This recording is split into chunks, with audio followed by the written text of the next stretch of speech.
Why won't some students come to the United States to study? Not because it's too hard, but because it's too risky. That is according to Secretary of State John Kerry.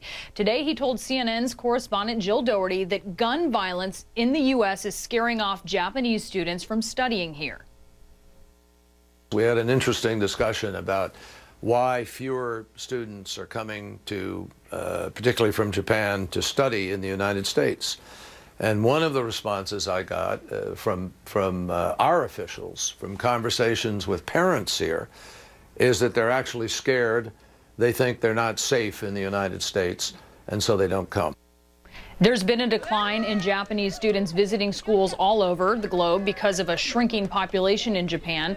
That country does not see the frequency of gun violence that exists here, and laws in Japan actually prevent private ownership of nearly all firearms. In 2008, of 582 Japanese homicides, only 11 were from guns. I'm going to open up the conversation now. Ben Ferguson is host of The Ben Ferguson Show on the radio, and Kelly Goff is political correspondent for TheRoot.com. Welcome, Ben, to both of you. Hi. American gun violence is turning off foreigners, apparently. I want to start with you, Ben. How should the U.S. respond to that?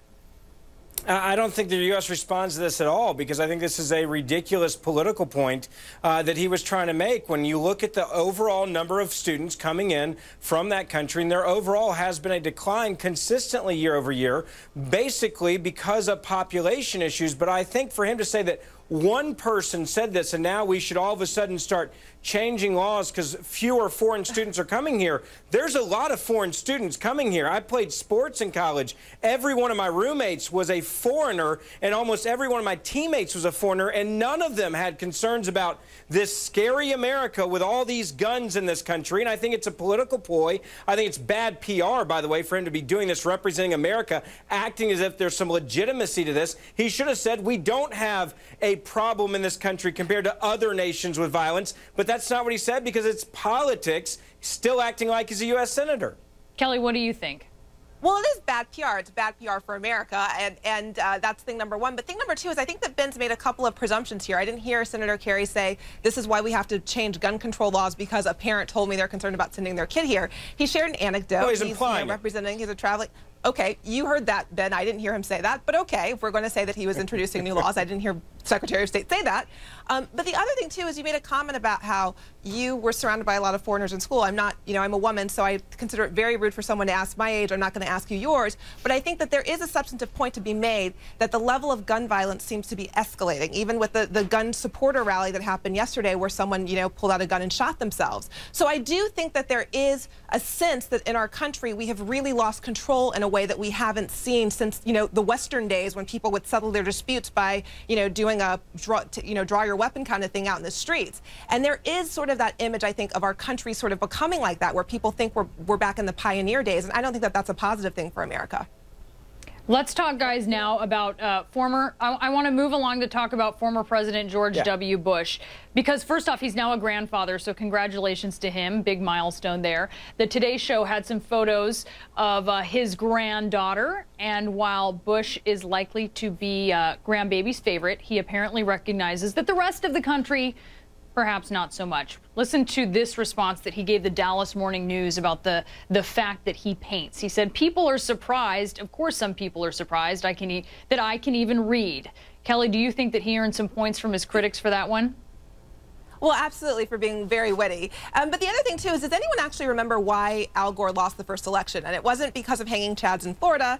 It wasn't because, people don't know how to count votes. It was actually because of beer, I like to say, because of the, everyone remember, sometimes people forget that the greatest predictor of who wins the presidency has never actually been polls over the last 20 years. It's been the question of who do Americans most want to have a beer with? And George W. Bush won that contest 2 times in a row against Gore and Kerry. So my point is, Americans have always kind of liked George W. Bush, even people who didn't agree with his policies. So I don't think it's surprising to see us say congratulations that he's become a grandfather. And also his daughter Jenna is lovely for anyone who's met her. She's a lovely person. So I think it's not surprising Americans are happy for him in this new chapter in his life. But Ben, he's not beloved. Yeah. Gallup took a presidential poll in February. They found that Bush had only a 53% approval rating. Only Richard Nixon did worse. What do you think about that?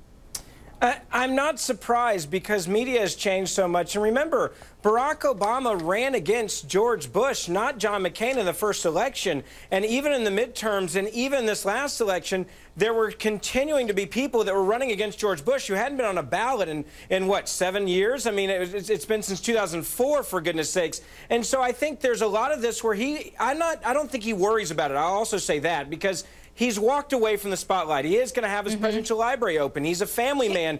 And I think that history, once people get away from it and start judging Barack Obama for his presidency instead of him acting as if he's always inherited problems. Remember, Obama's been president now for almost 5 years. That's a long time. And I will say as we wrap this up, it did appear, guys, that he isn't too worried about it, and he said about as much to the Dallas Morning News. Two words. President Carter, who became very beloved after he left office, even though people didn't think he was a great, competent president. I think there's some similarities there.